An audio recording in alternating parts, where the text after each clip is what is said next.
चलिए साथियों शुरू करते हैं अपनी जो सेकंड क्लास है, चैप्टर सेकंड अंडरस्टैंडिंग इंडेक्स। इस चैप्टर के बारे में बता दूं, ये बहुत ही सिंपल चैप्टर है, इसके अंदर कुछ भी कॉम्प्लिकेशन नहीं है और ये 2 नंबर का चैप्टर पूछा जाता है। ठीक है, इसके अंदर आप ये मान के चलो कि कोई भी आपको ज़्यादा डीप कैलकुलेशन नहीं करनी, सिर्फ थोड़ी सी थ्योरी है, वो भी सिंपल सी थ्योरी है। तो 2 नंबर आप अपने क्लियर ही रखो, इनमें क्वेश्चन जो मैं पढ़ा रहा हूँ आपको इससे अलग कहीं नहीं फंस सकता। तो आगे बढ़ते हैं साथियों। सबसे पहले समझते हैं इंडेक्स कहते कैसे हैं। ध्यान से देखिएगा, जब हम अंडरस्टैंडिंग इंडेक्स को समझेंगे, इस चैप्टर को पूरा समझेंगे, इस चैप्टर को समझने के बाद हमें किन किन तथ्यों का ज्ञान होना चाहिए वो आप समझिए। सबसे पहले हमें पता होना चाहिए कि इंडेक्स क्या होता है, इसके प्रभाव क्या क्या होते हैं। दूसरा, कितने प्रकार के इंडेक्स स्टॉक मार्केट के अंदर पाए जाते हैं। ठीक है, अगला होगा इंडेक्स मैनेजमेंट किस तरह से होता है और इंडेक्स को किस तरह से मेंटेन किया जाता है। एप्लीकेशन ऑफ इंडेक्स में समझेंगे कि इंडेक्स के मेन काम क्या होते हैं। तो ये सारी चीज़ों को करते हुए हम आगे बढ़ेंगे। तो अभी शुरू करते हैं introduction to index. What is index? तो एक सिंपल सी एक आपके सामने थ्योरी रखूं कि index is statistical indicator that measures changes in the economy in general और इन अ पर्टिकुलर एरियाज। एक सिंपल सी बात समझो, इंडेक्स होता क्या है? इंडेक्स बताता है, इंडेक्स एक मिरर है, आप ये समझ के रखो। इंडेक्स क्या है? इंडेक्स एक मिरर है जो कि बताता है कि इकोनॉमी में क्या हो रहा है। ये इकोनॉमी के लिए एक मिरर की भांति कार्य करता है, एक शीशे की भांति कार्य करता है। अगर इकोनॉमी खराब हो रही होती है तो सीधा इंडेक्स पे प्रभाव पड़ता है। सबसे पहले इंडेक्स को देखकर ही पता चल जाता है इकोनॉमी किस तरफ जा रही है। ठीक है, तो इंडेक्स एक स्टैटिस्टिकल इंडिकेटर है, बताता है, इंडिकेट करता है कि इकोनॉमी की डायरेक्शन क्या है और मेजर करता है इकोनॉमी की जनरल और पर्टिकुलर एरियाज के अंदर जो चेंज हो रहा है। अगर इकोनॉमी में कहीं भी गिरावट आ रही है, इकोनॉमी में कहीं भी दिक्कतें आ रही है, तो आपको इंडेक्स पहले से ही फॉलो होता हुआ दिख जाएगा।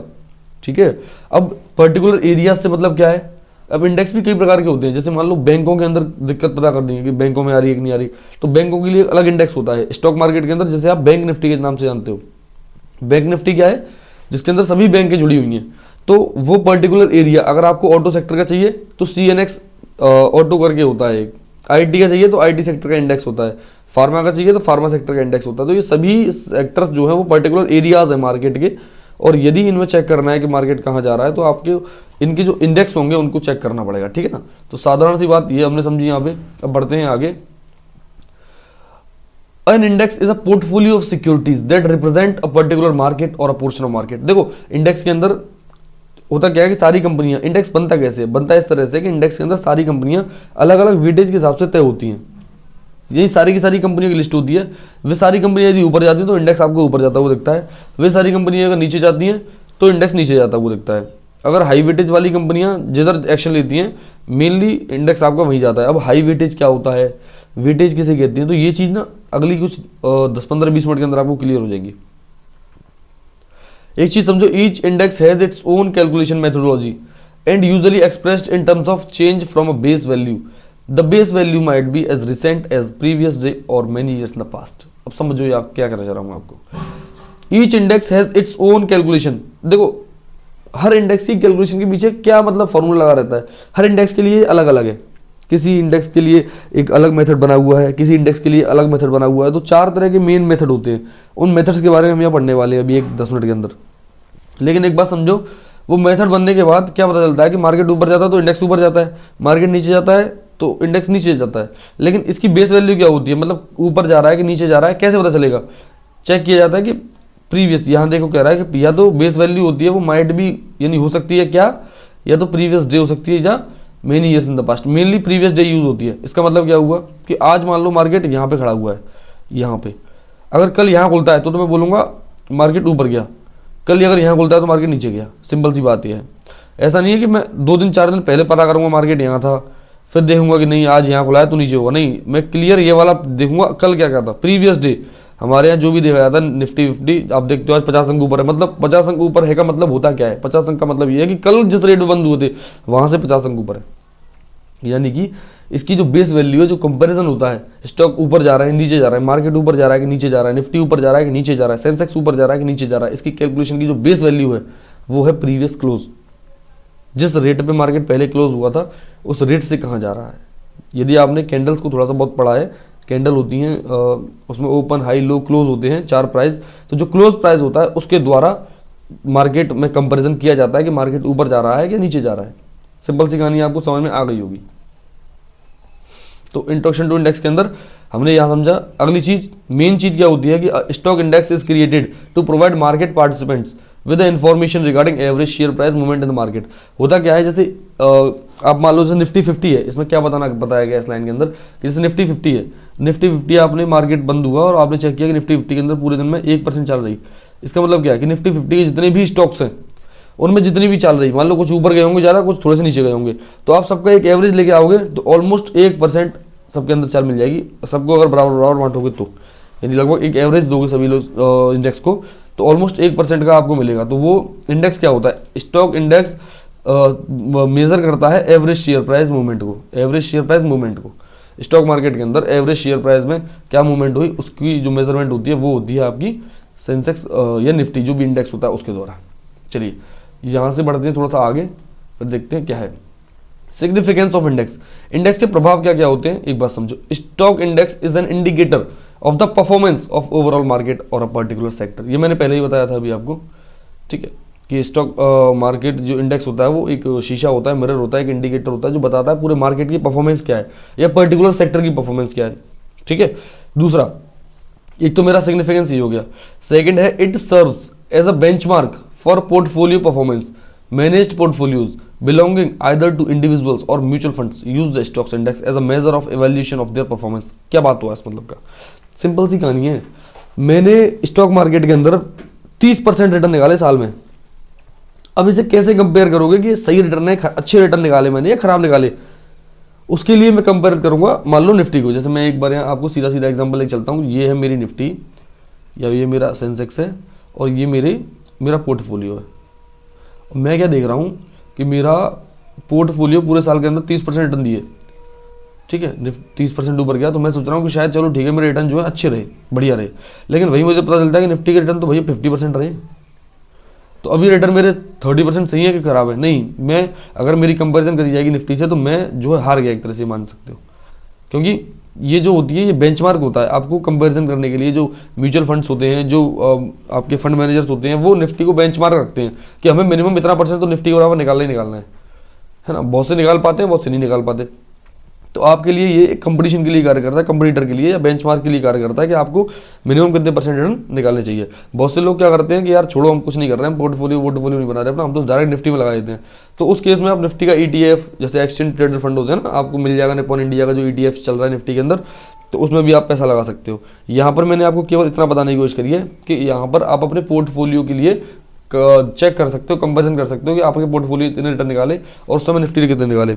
ऑलमोस्ट निफ्टी के आसपास या निफ्टी से ज़्यादा होने चाहिए, तो आप कह सकते हो कि या आप जो इन्वेस्टमेंट या ट्रेडिंग जो भी कर रहे हो गजब है, मतलब सही स्टॉक सिलेक्शन आपका गजब है। चलिए भाई, कंप्लीट हुआ हमारा सिग्निफिकेंस ऑफ इंडेक्स के अंदर। दूसरा पॉइंट, तीसरा आता है it is used and underlying for financial application of derivatives.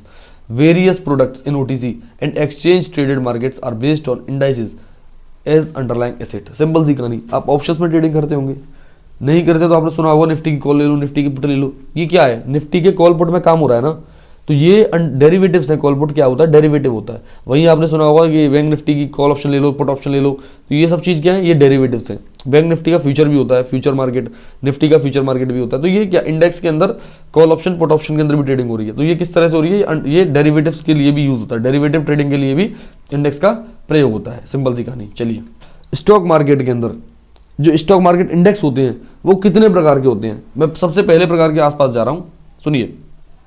सबसे पहला होता है मार्केट कैपिटलाइजेशन वेटेड इंडेक्स, सबसे पहला टाइप ये है। दूसरा टाइप है free float market capitalization index. Third one है price weighted index and last one is equal weighted index. अब ये सारे के सारे हैं क्या, इन्हें डिटेल में समझते हैं। सबसे पहला मार्केट कैपिटलाइजेशन वेटेड इंडेक्स। देखिए भाई, मैं थोड़ा आपको ब्रीफ में समझा दूं, आपको एक बार में क्लियर हो जाएगा, दोबारा समझना नहीं पड़ेगा।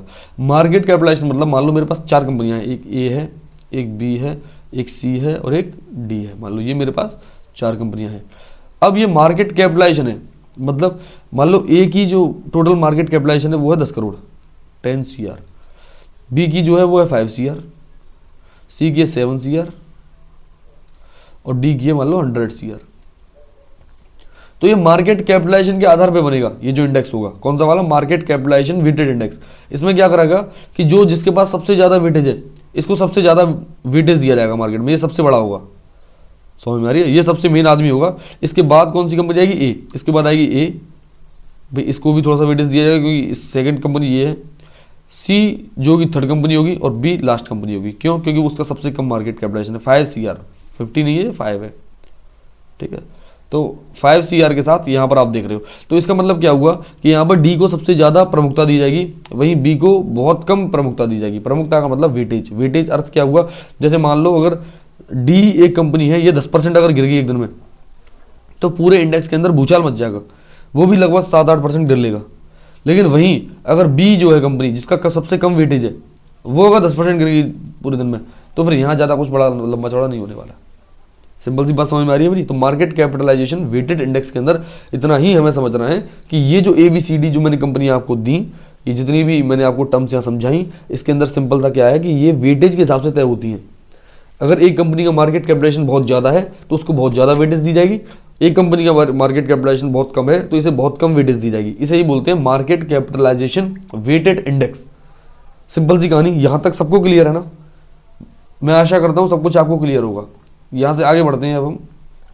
इसको आप एक बार पढ़ लीजिएगा।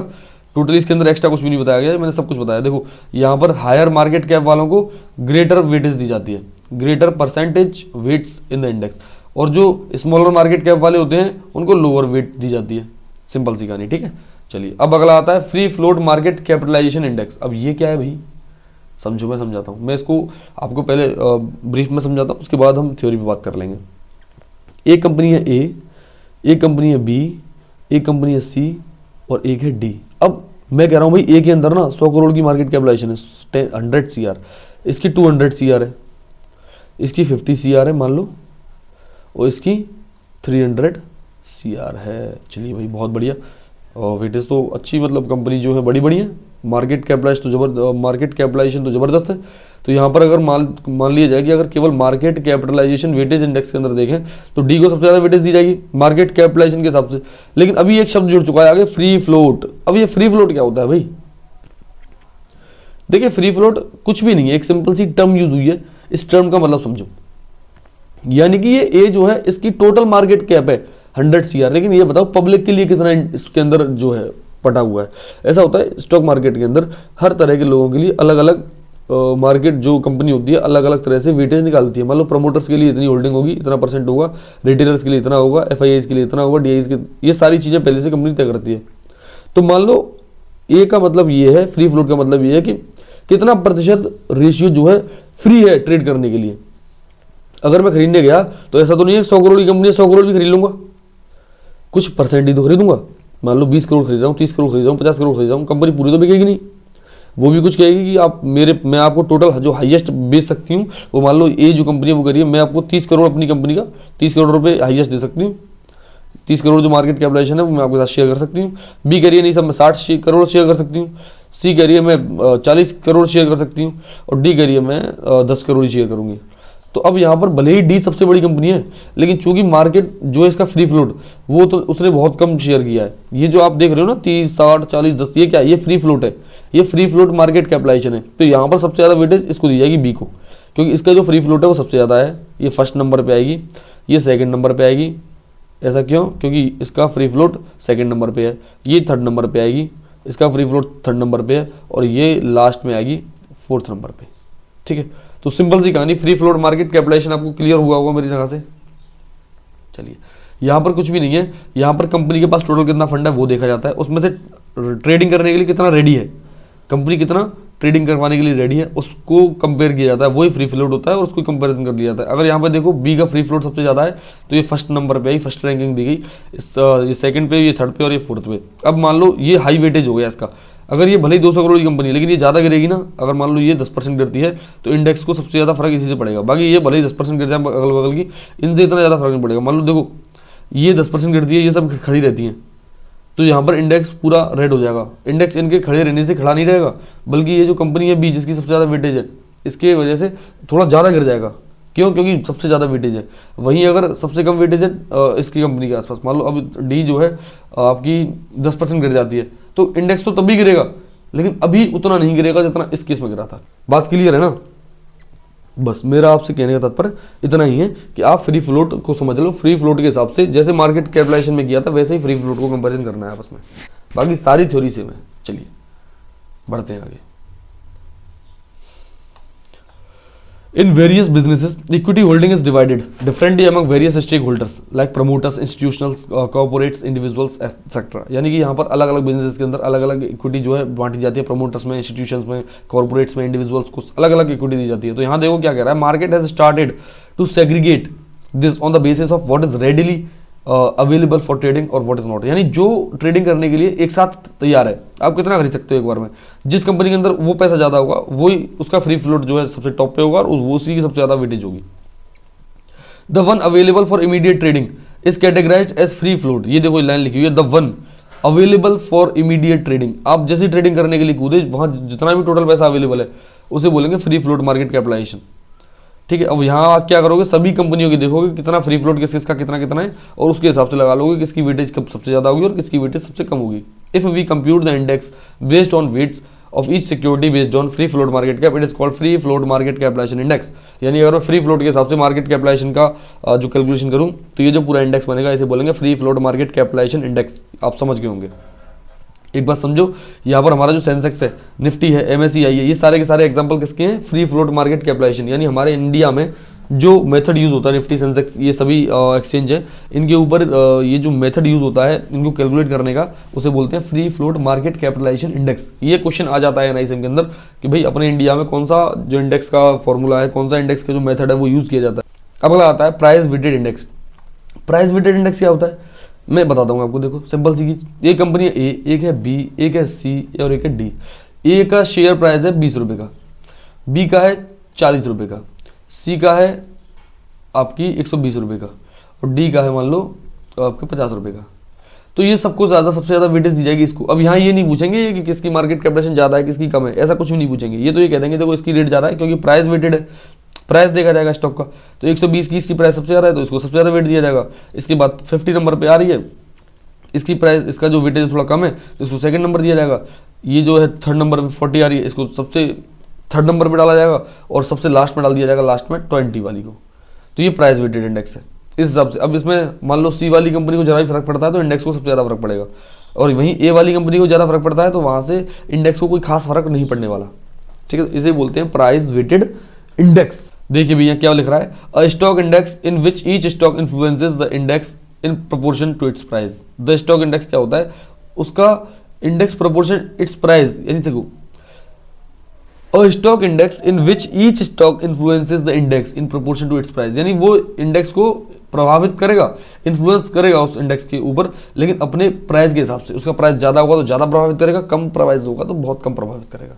वहीं stocks with a higher price will be given more weight and therefore will have a greater influence over the performance of the index. मतलब सिंपल सी चीज, जिस स्टॉक का रेट बहुत ज्यादा है उसको सबसे ज्यादा वेटेज दिया जाएगा और वही मार्केट के ऊपर सबसे ज्यादा प्रभाव डालेगा इंडेक्स के ऊपर। सिंपल सी बात ये है। चलिए ये हमारा इंडेक्स खत्म हुआ और ये आता है लास्ट तरीका है इंडेक्स के मेथड का, वो है इक्वल वेटेड इंडेक्स। इसका क्या अर्थ हुआ, इसका सिंपल सा अर्थ हुआ, ये सबसे आसान तरीका है। यहाँ मान लो एक कंपनी है A, एक है B, एक है C, एक है D। इसकी मान लो मार्केट कैपिटलाइजेशन है 10 करोड़, इसकी 20 करोड़, इसकी 30 करोड़, इसकी 40 करोड़। ये CR लगा रहे हैं इनके अंदर है ना, ये मार्केट कैपिटलाइजेशन है। वहीं इसका शेयर प्राइस है मान लो 50 रुपये, इसका है 60 रुपये, इसका है 90 रुपये, इसका है 150 रुपये। मान लो ऐसे ऐसे इनके शेयर प्राइस दिए हुए हैं। तो अब एक चीज़ समझो यहाँ पे, अगर A B C D, अच्छा एक चीज़ और याद रखना, आप में कोई कन्फ्यूजन नहीं होना, ऐसा नहीं है कि जिसकी मार्केट कैपिटलाइजेशन ज़्यादा होगी उसका शेयर प्राइस भी ज़्यादा होगा, जैसा ऐसा कुछ भी नहीं है। हो सकता है ये 20 रुपये की जो ये 20 करोड़ की जो मार्केट कैपिटलाइजेशन है, इसके प्राइस, इसका शेयर प्राइस हो सकता है 500 रुपये हो। ऐसा कोई भी वो नहीं है प्रतिबंधित कि नहीं साहब जिसकी मार्केट कैपिटलाइजेशन कम है तो जिसकी ज़्यादा होगी उससे कम होगा इसका शेयर प्राइस, ऐसा कुछ भी नहीं है। ठीक है, सिंपल सी कहानी। अब यहाँ देखिए ये बताना क्या चाह रहा हूँ, A B C D, इसकी मार्केट कैपिटलाइजेशन लिख दी मैंने यहाँ पे M कैप, और शेयर प्राइस लिख दी यहाँ पे मैंने कि शेयर की प्राइस क्या है। अब क्या इससे इक्वल वेटेड इंडेक्स बनाया जा सकता है? नहीं, इक्वल वेटेड इंडेक्स के अंदर कुछ भी जरूरत नहीं है इनका करने की। सिंपल सी A B C D, आप क्या करिए, A का जो भी स्टॉक रेट है उसे प्लस B का जो भी रेट है उसे सी का रेट है जो भी उसे, और डी का जो भी रेट है उसे जोड़ के सीधा 4 से डिवाइड कर दो, this is equal weighted index, यानी सीधा सीधा एवरेज निकाल दो। यहाँ पे किसी कंपनी के किसी भी कैलकुलेशन से मतलब नहीं है कि इसकी मार्केट कैपिटलेशन ये है कि फ्री फ्लोट वो है, कुछ भी नहीं, सिंपल सा कंपनी की रेट क्या है उसे जोड़ दो, जोड़ के जो निकल के आएगा वो आपका इंडेक्स की रेट है, सिंपल सा। यहाँ पर हर कंपनी के ऊपर बराबर जो है वेट पड़ेगा, अगर 10% ये गिरती है वो भी इंडेक्स को उतना ही प्रभाव पड़ पाएगी, जो इतना ये गिरेगी उससे भी उतना ही प्रभाव पड़ेगा, ये गिरेगी उससे भी उतना ही पड़ेगा, और ये गिरेगी इससे भी इतना ही पड़ेगा। तो सिंपल सी कहानी है, इक्वल वेटेड है, इसमें किसी भी को भी ज़्यादा वेटेज नहीं किया, ये सीधा सीधा इनके प्राइस जोड़ दिए गए हैं इक्वल वेट में, किसी को भी एक्स्ट्रा वेटेज नहीं दी गई है, ठीक है। अब समझिए, an equally weighted index makes no distinction between large and small companies, यानी यहाँ पर ऐसा कुछ भी नहीं है जो बड़ी कंपनी है उसका ज़्यादा जो है वेटेज रहेगा, जो छोटी कंपनी उसका कम वेटेज रहेगा, ऐसा कुछ भी नहीं है। यहाँ पर देखो, यहाँ से both of which are given equal weighting, यहाँ पर दोनों तरह की कंपनियों को बिल्कुल बराबर वेटिंग दी जाती है। The value of the index is generated by adding the prices of each stock in the index and dividing that by the total number of stocks, यानी सिंपल सी कहानी है, एवरेज निकलता है इसके अंदर, जितनी कंपनियां उनके प्राइस जोड़ दो, डिवाइड बाय कंपनी कितनी थी उनके नंबर से डिवाइड कर दो, सीधा जो एवरेज का फॉर्मूला होता है उससे यहाँ पे सीधा इंडेक्स की कैलकुलेशन चलती रहती है। अब समझिए इंडेक्स के एट्रीब्यूट्स क्या क्या हैं, यानी एक अच्छे इंडेक्स को क्या क्या चीज़ें दिखानी चाहिए। सबसे पहली, it should reflect the market behaviour, यानी किसी भी एक अच्छा इंडेक्स है तो उसको पूरे मार्केट का बिहेवियर बताना चाहिए, कि अगर मार्केट में जरा भी डर उत्पन्न होता है तो इंडेक्स को देख के पता चल जाए कि हाँ मार्केट में डर की सी स्थिति बनी हुई है। अगर मार्केट बहुत ज़्यादा ग्रीड में है तो वो इंडेक्स दिखाना चाहिए कि हाँ ग्रीड में है। अगर मान लो कहीं अचानक युद्ध की स्थिति हो जाती है, अचानक कोई कंपनी, अचानक कोई देश या कोई कंट्री हमारे ऊपर किसी भी तरह से मान लो कुछ भी कर देती है, तो वो चीज़ सबसे पहले इंडेक्स के अंदर दिखनी चाहिए। तो सबसे मेन चीज़ क्या है कि it should reflect the market behaviour, index को जो है मार्केट का बिहेवियर क्या है वो रिफ्लेक्ट करना चाहिए। दूसरा, it should be computed bye independent third party and B free from influence of any market participants, यानी ये जो इंडेक्स होगा इसके कंप्यूटेशन के लिए एक अलग से एक थर्ड पार्टी बैठाई जाएगी, ये किसी भी मार्केट पार्टिसिपेंट के प्रभाव में नहीं आनी चाहिए। यानी इसे कंप्यूट करने का, यानी कंप्यूट का अर्थ क्या है, मान लो कौन सी कंपनी इसके अंदर ऐड करनी है, कौन सी इसके अंदर से निकालनी है, सारी चीज़ें वो एक थर्ड पार्टी कंपनी जो है करेगी इसके लिए। इसमें ऐसा, और वो जो थर्ड पार्टी कंपनी होगी वो टोटली मार्केट के इन्फ्लुएंस से दूर रहेगी। किसी भी मार्केट का कोई कितना ही बड़ा मार्केट पार्टिसिपेंट्स आ जाए, मान लो कोई बहुत बड़े ट्रेडर्स आ जाएं, बहुत बड़े इन्वेस्टर्स आ जाएं, उनसे प्रभावित नहीं होगी। ऐसा नहीं है कि उनके लिए कुछ अलग कर दिया जाएगा, कुछ नियम काट दिए जाएंगे, ऐसा कुछ भी नहीं होगा, उनके प्रभाव से बिल्कुल दूर रहेगी। दूसरा, it should be professionally maintained, यानी ये जो इंडेक्स होगा, हमारा जो इंडेक्स होगा, इसे मेंटेन करने के लिए ऐसा नहीं है कि आपने बिठा दिए वैसे ही कि लो सब बैठ जाओ देख लो, ऐसा कुछ भी नहीं। ये प्रोफेशनल लोग होंगे और तरीके से मेंटेन होगी सारी चीज़ें एज इट इज़, मतलब जो भी प्रोफेशनल तरीका हो सकता है उस तरीके से मेंटेन करी जाएंगी। चलिए साथियों, इम्पैक्ट कॉस्ट क्या होती है अब वो समझते हैं। मैं आपको एक बार समझाता हूँ। आपने क्या किया, मान लो आपको 2000 शेयर बाय करने थे, 2000 शेयर जो थे वो मान लो 500 रुपये बाय करने थे, और आपको एक चीज़ और दिख रही थी मार्केट में, पर्टिकुलर शेयर जो था वो 500 रुपये भी था। आपने क्या किया, 2000 शेयर्स का मार्केट रेट डाल दिया मार्केट में बाय करने के लिए। अब आप क्या देखोगे मालूम है, वहाँ पे एक चीज़ आपके साथ घटित होगी। जब आप आस्क और बिड प्राइस देखोगे, अब आस्क और बिड क्या होती है, जो लोग ट्रेडिंग करते हैं उन्हें पता होना चाहिए, जो लोग नहीं करते हैं उन्हें मैं थोड़ा सा बता रहा हूँ। देखो, आस्क प्राइस वो होता है कि सेलर जिस रेट पे माल बेचते हैं ना, उसे बोलते हैं आस्क रेट। बिड, बायर जिस रेट पे खरीदने के लिए तैयार है, बिड लगा रहा है, किस रेट पे खरीदने के लिए कह रहा है, तो वो बिड होती है। अब आपको क्या कर रहे हो, आप तो बिड लगा रहे हो ना 2000 शेयर की 500 रुपये पे, तो आपका ऑर्डर यहाँ दिखेगा बिड के अंदर, वहाँ दिख रहेगा, क्वांटिटी दिख रही होंगी आपको 2000 और रेट दिखेगी 500 रुपये। अगर आप लिमिट ऑर्डर लगाते हो तो फिर जो बंदा 500 बेचेगा उसी के शेयर आपको मिल जाया करेंगे, टाइम लगेगा इसे लेने में। लेकिन यदि आपने गलती से भी मार्केट ऑर्डर लगा दिया तो मार्केट में क्या होगा, आस्क प्राइस में जब आप देखोगे, देखो मार्केट ऑर्डर जब आप लगाओगे तो वहाँ पर आपके साथ क्या घटना घटेगी, आस्क प्राइस में जो सेलर्स होंगे, यहाँ पे एक सेलर होगा मान लो 500 रुपये पे, वो कह रहा है मैं 100 क्वांटिटी बेचूंगा।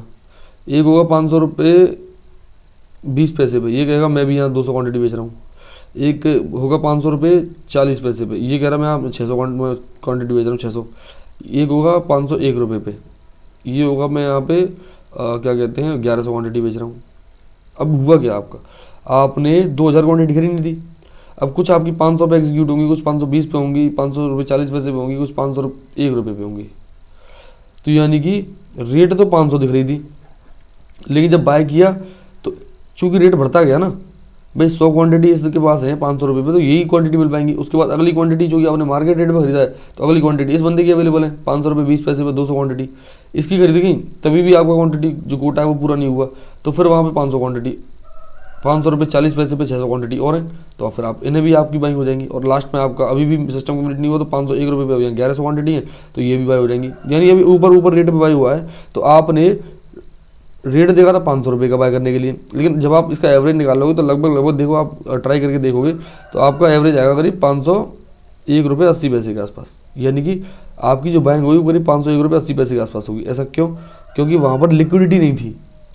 अगर वहाँ पर बहुत ज़्यादा लिक्विडिटी होती तो ये लगभग इसी के आसपास जो बाय हो जाता 500 रुपये के करीबी, 500 रुपये 10 पैसे 500 रुपये 20 पैसे के आसपास। लेकिन हुआ क्या कि आप जहाँ खरीद रहे थे वहाँ पर लिक्विडिटी की बहुत ज़्यादा कमी थी, और जैसे ही आपने खरीदा तो वहाँ दूर दूर बैठे थे बायर और सेलर।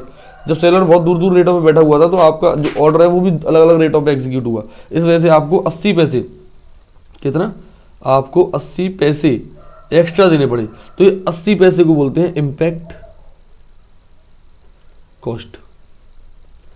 मेरे सभी साथियों को समझ में आ जाना चाहिए इम्पैक्ट कॉस्ट क्या होती है। आपने जो भी पैसा ज़्यादा दिया मार्केट रेट में खरीदते समय, आपको लगता है हमेशा कि यार मेरा जो एवरेज आया ना वो महंगा आया है, इतना नहीं था इसका रेट, लेकिन ये पता नहीं यार क्यों हो गया।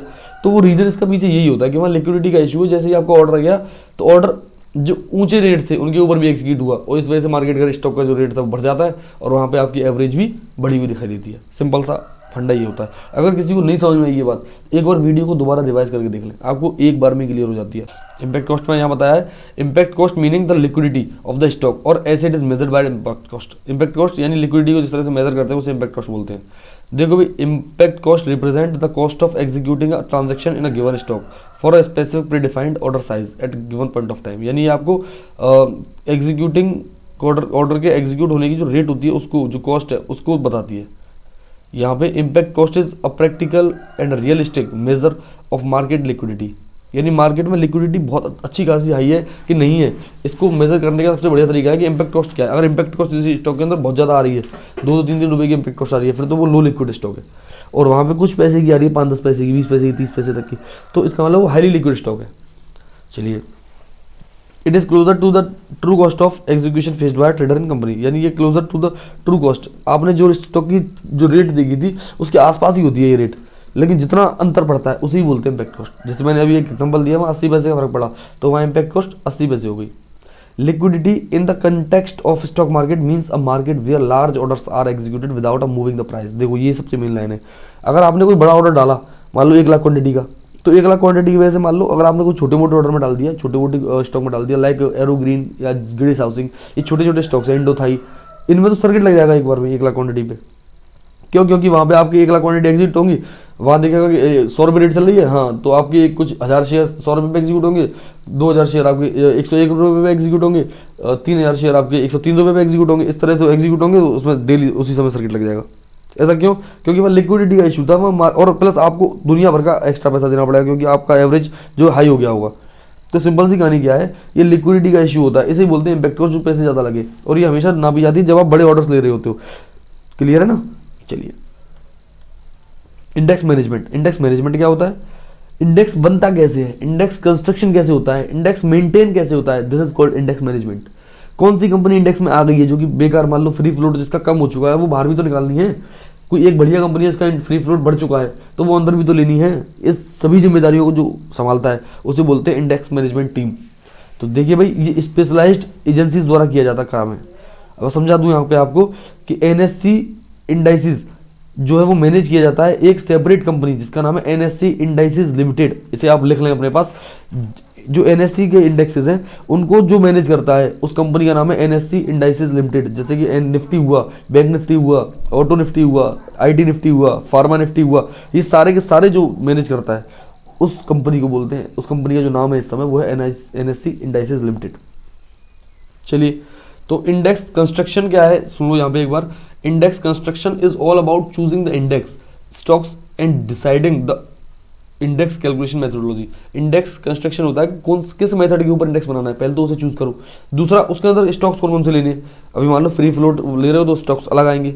अब मान लो एक इक्वल वेटेड ले रहे हो तो उसमें स्टॉक्स अलग आएंगे, प्राइस वेटेड में अलग आएंगे, फ्री फ्लोट में अलग आएंगे, है ना। तो ये सारी मार्केट कैप वाला लोगे डायरेक्ट तो उसमें अलग स्टॉक्स आएंगे। तो पहले तो आप मेथड चूज करो, उसके बाद स्टॉक्स चूज करो। इसे बोलते हैं इंडेक्स कंस्ट्रक्शन, इन इंडेक्स का बनना। दूसरा आता है maintenance, means adjusting the index for corporate actions. Means Sidhi simple बात समझ लो, किसी का मान लो सिंपल सी, अगर यहाँ पे मैं आपको थोड़ा सा छोटे छोटे एग्जांपल दूं, तो कोई कंपनी मान लो पुरानी हो चुकी है तो उसे बाहर निकालना, कोई कंपनी अंदर आ चुकी है उसे अंदर लेना, किसी का बोनस आया किसी कंपनी में, किसी कंपनी में राइट इशू आया है तो उनको भी जो है एडजस्ट करना, है ना, उसमें कंसोलिडेशन करना, मर्जर्स आ रहे हैं उनको भी एडजस्ट करना। ये सारी चीज़ें किसमें आती हैं, मेंटेनेंस में आती हैं। रिवीजन ऑफ द इंडेक्स, यानी कि वही मैंने अभी बात बताई थी, जो कंपनियां खराब हो चुकी हैं यानी जिनका फ्री फ्लोट मार्केट कैपिटलाइजेशन खत्म हो चुका है उन्हें बाहर निकाल देना, जिनका फ्री फ्लोट मार्केट कैपिटलाइजेशन बड़ा हो चुका है उनको अंदर ले लेना, सेकंड जो नई कंपनी है उनको। तो ये रिवीजन ऑफ इंडेक्स है। Deals with change in the composition of the index as such as replacing some existing stocks by new ones because of change in the trading paradigm of the stock, interest of market participant. देखो कभी कभी क्या होता है कि लोगों का interest किसी एक तरफ होता है तो उस समय एक तरह की कंपनियां बहुत आगे जा रही होती हैं, कभी वो इंटरेस्ट चेंज हो जाता है किसी तरफ। जैसे कोरोना में आपने देखा फार्मा की तरफ और आईटी की तरफ बहुत ज़्यादा रुझान बन गया था लोगों का, उसके बाद वो रुझान जो है खत्म हो गया। तो आपको क्या समझना है यहाँ भी कि रिवीजन ऑफ इंडेक्स का अर्थ ये होता है कि अभी मान लो आज कंपनी का किसी का अच्छा चल रहा है, अच्छे दिन चल रहे हैं, तो वहाँ पर उसके फ्री फ्लोट भी ज़्यादा है, सारी चीज़ें बढ़िया है, तो उसे इंडेक्स में लिया जा रहा है। मान लो कल को कोई दिक्कत होती है तो उसे बाहर से निकालना भी तो है ना। मान लो किसी कंपनी के पहले बुरे दिन चल रहे थे, अब उसके अच्छे दिन चालू हो गए, उसका फ्री फ्लोट भी अब अच्छा खासा आ गया, तो उसको अंदर भी तो लेना है। तो ये रिवीजन ऑफ इंडेक्स है। ये सारी चीज़ें जो मैनेज करता है वो इस समय करती है एनएससी इंडाइसेस लिमिटेड नाम की जो कंपनी है। मेजर इंडाइसेस, हिंदुस्तान में जो मेजर इंडाइसेस है वो कौन कौन से हैं, देखो भाई। सबसे पहले सेंसेक्स है आपके बीएससी के अंदर, मिड कैप कंपनियां जिसमें आती हैं सारी की सारी मिड कैपिटलाइजेशन वाली, तो वो उसे बीएससी मिड कैप बोलते हैं। ये फ्री फ्लोट वाली है, सिंपल सी बताऊं, फ्री फ्लोट वे टॉप 100 कंपनियां जिनका फ्री फ्लोट मार्केट कैपिटलाइजेशन सबसे ज़्यादा है वो S&P BSE 100 में आएंगी। वे टॉप 200 कंपनी जिनका फ्री फ्लोट मार्केट कैपिटलाइजेशन सबसे ज़्यादा है वो उसमें आएंगी। वे टॉप 500 कंपनी जिसका मार्केट कैपिटलाइजेशन सबसे ज़्यादा है वो इसमें आएंगी। निफ्टी 50 वे 50 टॉप कंपनियां जिनका मार्केट कैपिटलाइजेशन जो कि फ्री फ्लोट मार्केट कैपिटलाइजेशन है वो सबसे ज़्यादा वो इसमें आएंगी। इसमें टोटली सब में फ्री फ्लोट ही देखा जाता है, ठीक है। मैं पहले ही बता चुका हूँ सेंसेक्स और निफ्टी के अंदर फ्री फ्लोट पे काम होता है, तो आप समझ गए होंगे ये सारी चीज़ें। देखो ये सारे के सारे मेजर इंडेक्स हैं हमारे यहाँ। इंडेक्स के कार्य क्या क्या है भाई, इंडेक्स के कार्य सबसे पहला है कि इंडेक्स पर इंडेक्स फंड रन होते हैं। इंडेक्स में आपको इन्वेस्टमेंट करनी है ना, तो उस केस में क्या करना करोगे आप, इंडेक्स के ETF लोगे। तो ETF जो रन होगा वो होगा कैसे, ETF अगर इंडेक्स का है तो इंडेक्स का तो होना जरूरी है ना। तो इंडेक्स का पहला ही काम ये है कि इंडेक्स फंड रन होते हैं उसके ऊपर, ये सबसे पहला मेजर एप्लीकेशन है उसका। दूसरा इंडेक्स डेरिवेटिव, जैसे आप ऑप्शन ट्रेडिंग करते हो, फ्यूचर ट्रेडिंग करते हो, ये सारी की सारी चीज़ें क्या है, ये एप्लीकेशन ऑफ इंडेक्सेस में ही है। ये इंडेक्स ही नहीं होता तो ये डेरिवेटिव ट्रेडिंग या ऑप्शन ट्रेडिंग इंडेक्स के ऊपर हो पाती, तो ये भी एप्लीकेशन है एक इंडेक्स का। दूसरा एक्सचेंज ट्रेडेड फंड, जैसा कि मैंने इंडेक्स फंड बताया कि मान लो आपको डायरेक्ट एक्सचेंज में जो ट्रेड हो रहा है फंड उनमें पैसा लगाना है, लाइक इंडेक्स फंड में, ये सारी चीज़ों में, तो इसके लिए भी आपको इंडेक्स की आवश्यकता पड़ती है। इंडेक्स फंड क्या है, इंडेक्स फंड एक एग्जांपल है एक्सचेंज ट्रेडेड फंड का। ये जो इंडेक्स फंड आप देख रहे हो यहाँ पे, ये एग्जांपल है एक्सचेंज ट्रेडेड फंड का। तो एक्सचेंज ट्रेडेड फंड में आपको पैसा लगाना है तो इंडेक्स में लगाना पड़ेगा, इंडेक्स के लिए इंडेक्स का होना जरूरी है। तो मीन्स एप्लीकेशन ऑफ इंडेक्स में इंडेक्स फंड्स भी आते हैं, इंडेक्स डेरिवेटिव्स भी आते हैं, एक्सचेंज ट्रेडेड फंड्स भी आते हैं।